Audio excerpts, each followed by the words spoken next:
This is the Lone Creator YouTube. We hope this video helps. You start by installing Livesplit and opening the program. This is immediate.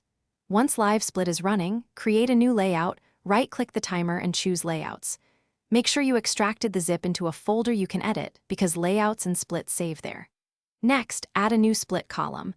Right-click right arrow edit splits right arrow add. You want a minimal setup now. Game name, first segment, and your keybinds. This gets you to the first actionable state fast.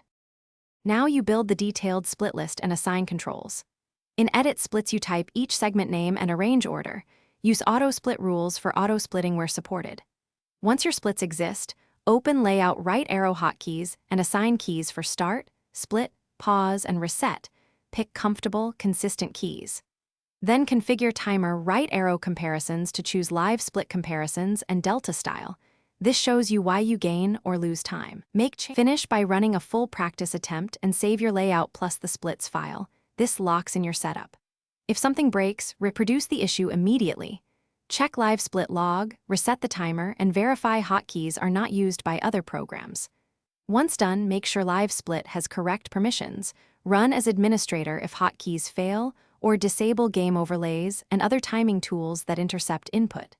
If auto-split fails, confirm the auto-split plugin and game names match exactly before retrying.